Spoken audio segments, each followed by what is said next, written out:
Today's quote is entitled, "Are you a human being? Maybe not." What does that mean?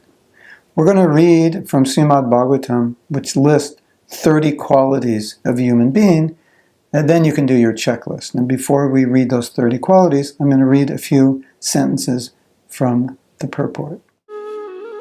These are the general principles to be followed by all human beings. Simply by acquiring these qualifications, one can satisfy the Supreme Personality of Godhead. Srimad Bhagavatam 7:11, verses 8 through 12.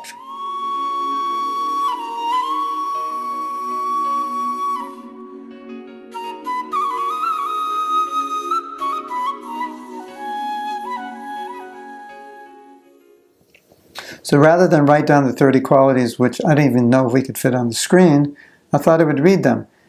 And as I read them, you can think how far you've manifested these qualities.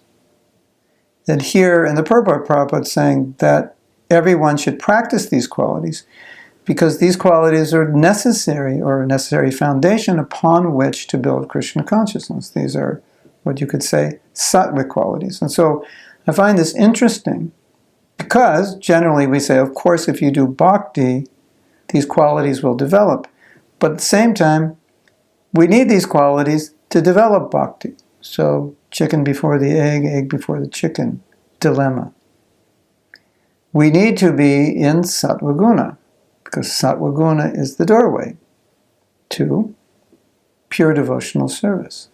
If we're in passion or ignorance, we're further away from bhakti because the qualities of rajas and tamas are not qualities that endear one to Krishna. They're not qualities which are conducive to bhakti. So I'm just going to read these qualities. You can meditate on it. And of course, you can go to Srimad Bhagavatam 7:11, verses 8 through 12, if you want to write these down, meditate on them. So I'm just going to say them quickly and meditate on them. Truthfulness, mercy, austerity, bathing twice a day, tolerance, discrimination between right and wrong, control of the mind, control of the senses, nonviolence, celibacy, charity, reading scriptures, simplicity, satisfaction, rendering service to saintly persons, gradually taking leave of unnecessary engagements, observing the futility of the unnecessary activities of human society, remaining silent and grave, and avoiding unnecessary talk, considering whether one is the body or the soul, distributing food equally to all living entities, both humans and animals, seeing every soul, especially in the human form, as part of the Supreme Lord, hearing about the activities and instructions of the Supreme Lord,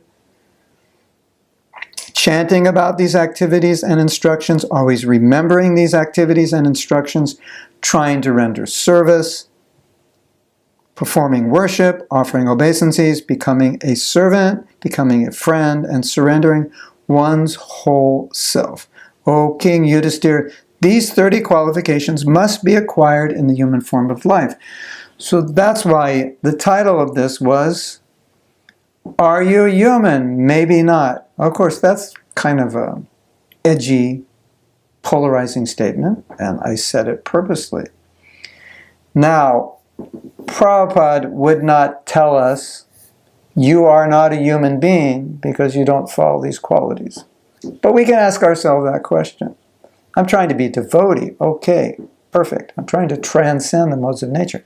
But I have to ask myself a question, am I even a human being? Yet, have I fully entered the human form of life? Now, according to Varnashram Dharma, Daivi Varnashram Dharma, it is it's the duty of the government to help the citizens develop these qualities. And this is what human life is about. And elsewhere, Prabhupada makes a very valuable point, which really puts things in perspective in today's world, is that this is what you're supposed to learn when you go to school. This is your education. Learn to develop these 30 qualities, and you are educated. So what's going on in our modern school system? Are people learning these 30 qualities? Maybe they're learning some, but does everyone who graduates high school or graduates university graduate decorated with these qualities? Obviously not. It's not a focal point. It's not part of the curriculum. That's a problem.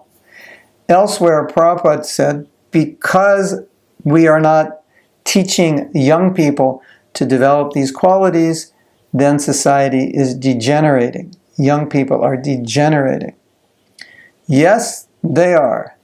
And the other interesting thing is in Bhagavad Gita, Varna Shankara. If the husbands are killed, the wives are exploited, children grow up alone, not in a good family, and then when the children don't grow up well, whole society becomes polluted. Are we seeing that in modern society? Yes. How important is Grihastha Ashram? How important is parenting?